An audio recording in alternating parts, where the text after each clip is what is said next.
생방송으로 함께하는 지금 이 시각 오후 4시 45분 지나고 있습니다. 여러분의 전화 받아볼게요. 여보세요?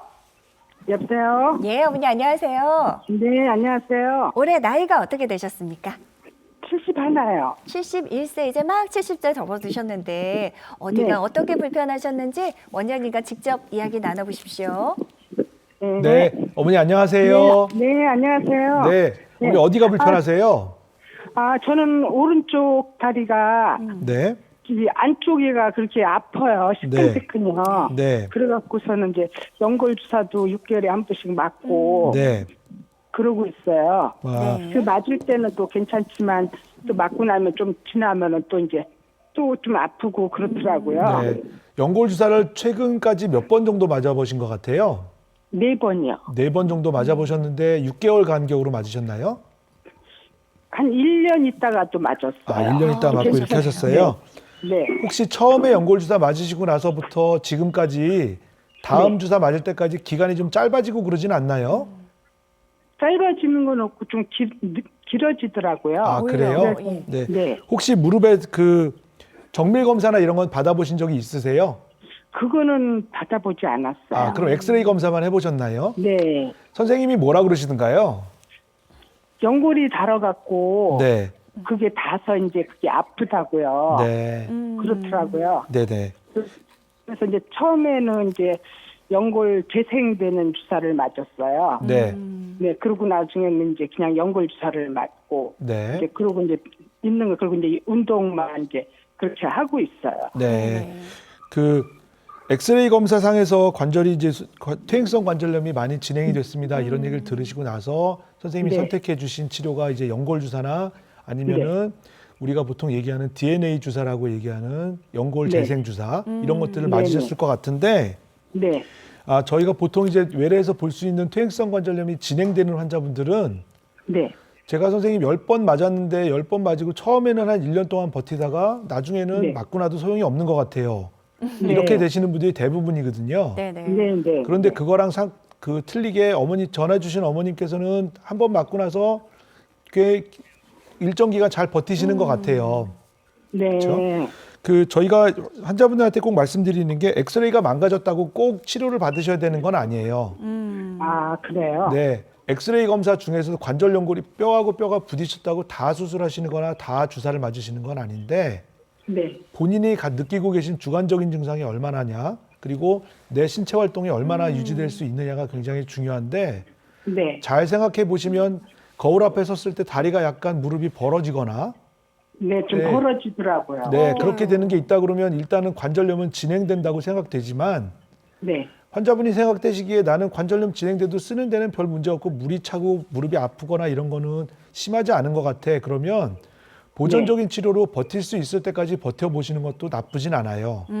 아, 그래요? 네, 그런데 주사를 계속 맞으시는, 연골 주사를 주기적으로 맞으시는데도 네. 지난번에는 6개월 정도 버틸 수 있었는데 이번에 연골 주사 맞았는데 일주일도 안 갔는데 또 아프네. 만약에 이런 게 네, 있으시다면 그때는 병원에 가셔서 정밀 검사를 하고 이제는 네. 다른 치료로 넘어가야 될 준비를 하셔야 되는 거죠. 아, 그래요? 네, 그래서 보존적인 치료를 하거나 기본적인 주사 치료를 비수술적인 치료를 시행함에 있어서 네. 본인이 잘 버티시고 그거에 만족감을 느끼시고 재발하지 않는다면 네. 너무 걱정은 안 하셔도 돼요. 오히려 걱정하시는 게 더 우울감만 느껴지고 네. 예, 생활하는데 불편감이 있으시고 그럴 수 있으니까 네. 너무 걱정하지 마시고 다만 무릎에 네. 물이 차는 증상이 계속 반복된다거나 주사를 맞아도 계속 바로 또 아프고 이런 게 반복된다면 그때는 네. 꼭 정밀 검사를 받아보시고 관절 전문 병원에서 진단을 받아보시는 게 좋을 것 같습니다. 네. 어머니 도움이 되셨으면 좋겠습니다. 71세이신데 그래도 잘 관리해 주셨고요. 앞으로는 이 통증이 조금 달라지는 건 없는지 그 부분을 좀 잘 살펴보시면 좋을 것 같습니다. 원장님 말씀 도움이 되셨길 바라고요. 다음 전화 받아보겠습니다. 여보세요? 여보세요? 예, 아버님 안녕하세요. 네네네. 예, 올해 나이가 어떻게 되셨을까요? 지금 72세예요. 72세 우리 아버님.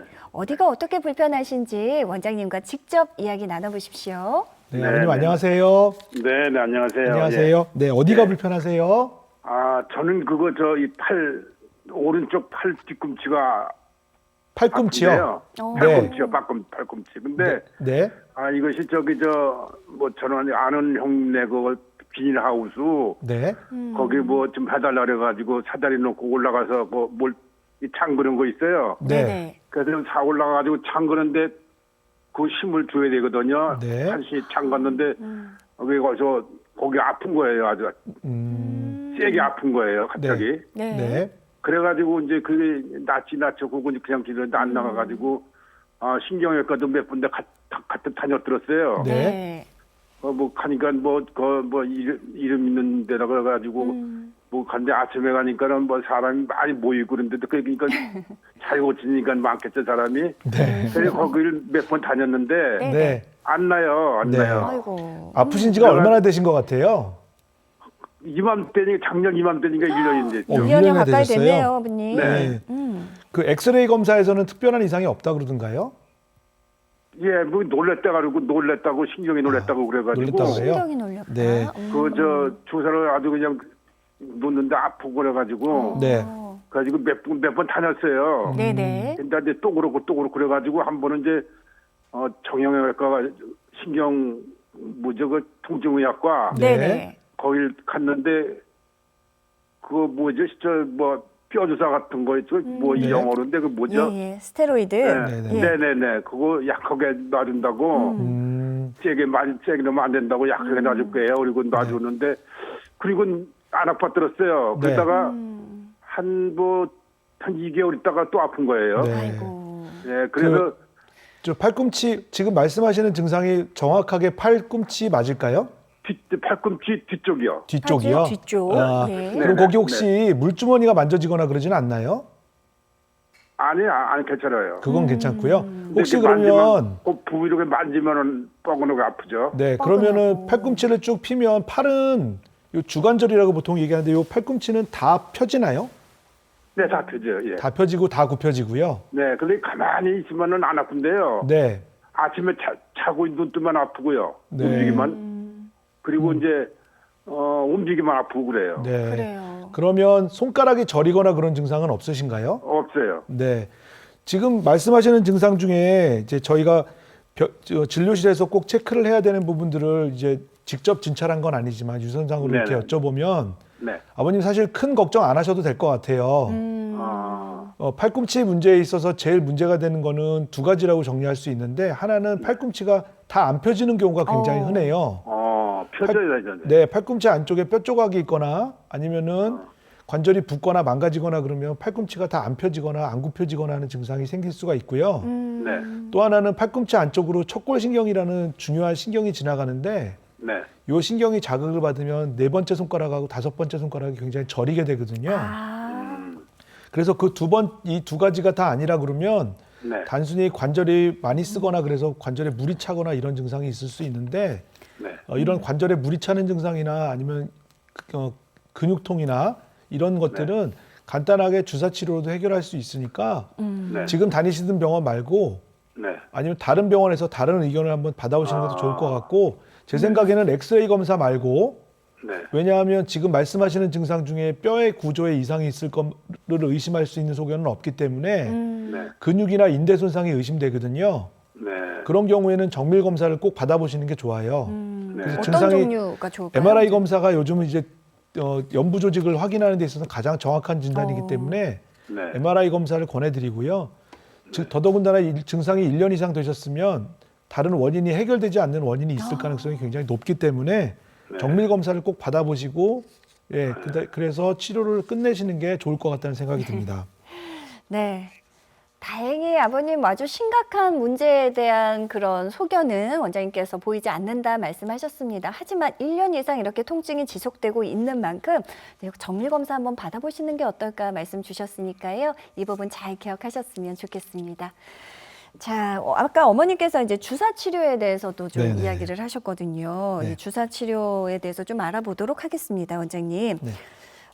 무릎 주사의 주사 종류가 굉장히 많잖아요, 네, 원장님. 굉장히 많죠. 예. 그래서 이제 첫 번째 지금 말씀드릴 그 비수술적인 치료의 대표적인 주사 치료, 외래에서 흔히 시행할 수 있는 주사 치료는 말씀드리기 전에 제일 중요한 건 관절염 초기 증상에서만 꼭 쓸 수 있다는 거.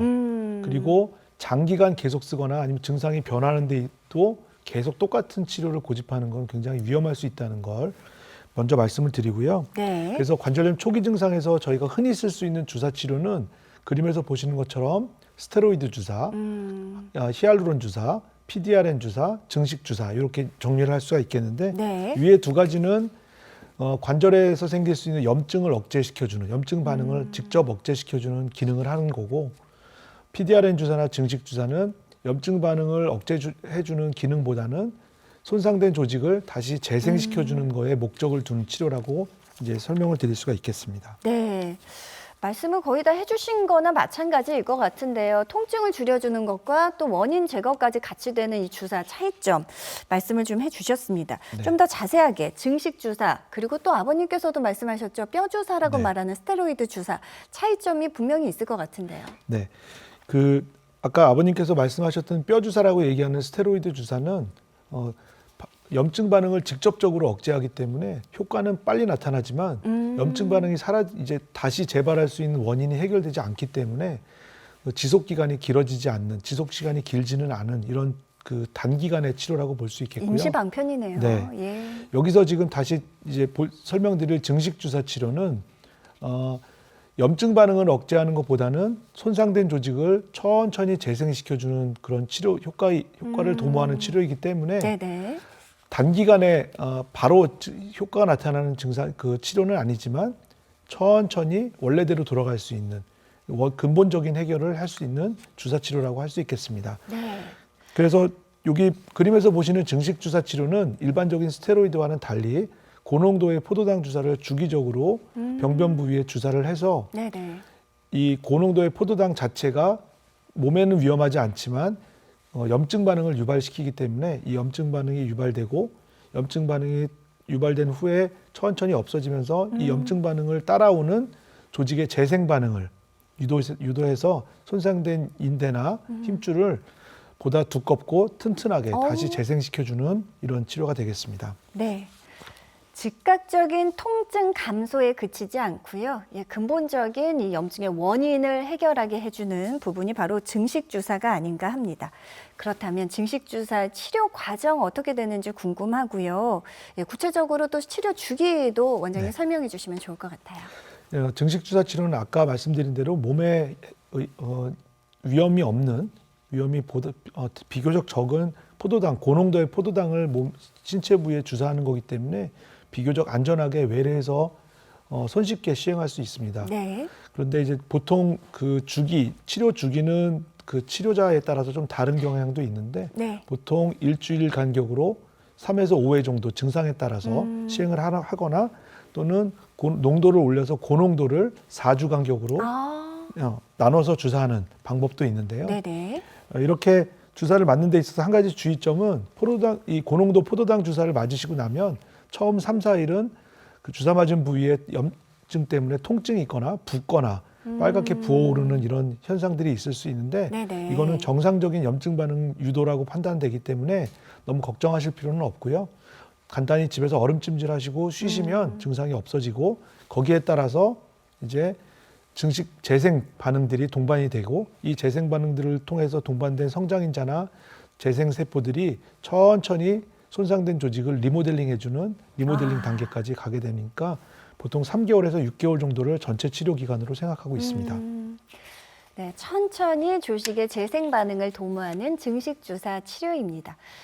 역시 수술과 비교하자면 훨씬 더 부담이 없을 것 같아요. 그리고 주사 치료이기 때문에 또 다양한 이점, 또 특징이 있을 것 같은데요. 네, 지금 말씀드린 증식 주사 치료의 특징, 여러 가지 특징 중에 대표적인 특징을 정리해서 표로 보여드리고 있는데요.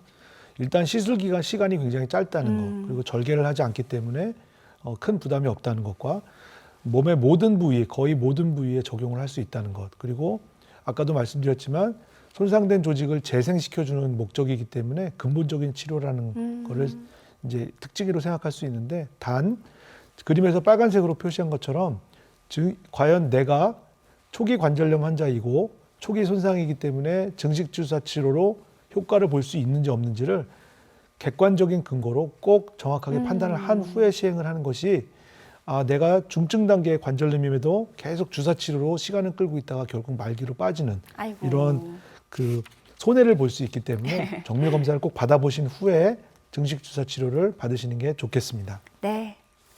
자, 그렇다면 증식 주사 치료를 통해 실제로 치료가 되신 분들의 사례 살펴볼 텐데요. 먼저 63세 어머님 주사 맞으셨네요. 네. 63세 여자 환자분이시고 퇴행성 관절염 때문에 고생을 하시는 분이었는데요. 무릎을 굽힐 때나 펼 때가 좀 힘들다고 하셨는데 저희가 정밀 검사를 해 보니까 무릎의 부종이 굉장히 심해서 무릎 앞쪽에도 부종이 심하고 무릎 안쪽에도 부종이 심했습니다. 네. 그래서 이 부종의 원인을 찾아보니까 무릎 안쪽에 연골 손상과 반월성 연골 파열이 관찰되고 있는데요. 아유. 그래서 주사 치료를 5회 정도 시술을 하고 다시 정밀 검사를 했는데 전체의 부종은 무릎 앞쪽과 뒤쪽 모두 사라졌고 그리고 손상된 반월상 연골과 관절 연골 주변이 빠르게 안정화되어 있는 소견이 관찰되고 있습니다. 네. 증식주사 치료 사례까지 함께 만나봤습니다. 자, 방송 진행되는 동안 여러분들의 고민 전화가 많이 도착하고 있습니다. 방송이 끝난 뒤에는 연결이 어렵다는 점 기억하시고요. 조금만 더 서둘러 주시기 바랍니다. 다시 한번 시청자 참여 방법 안내합니다.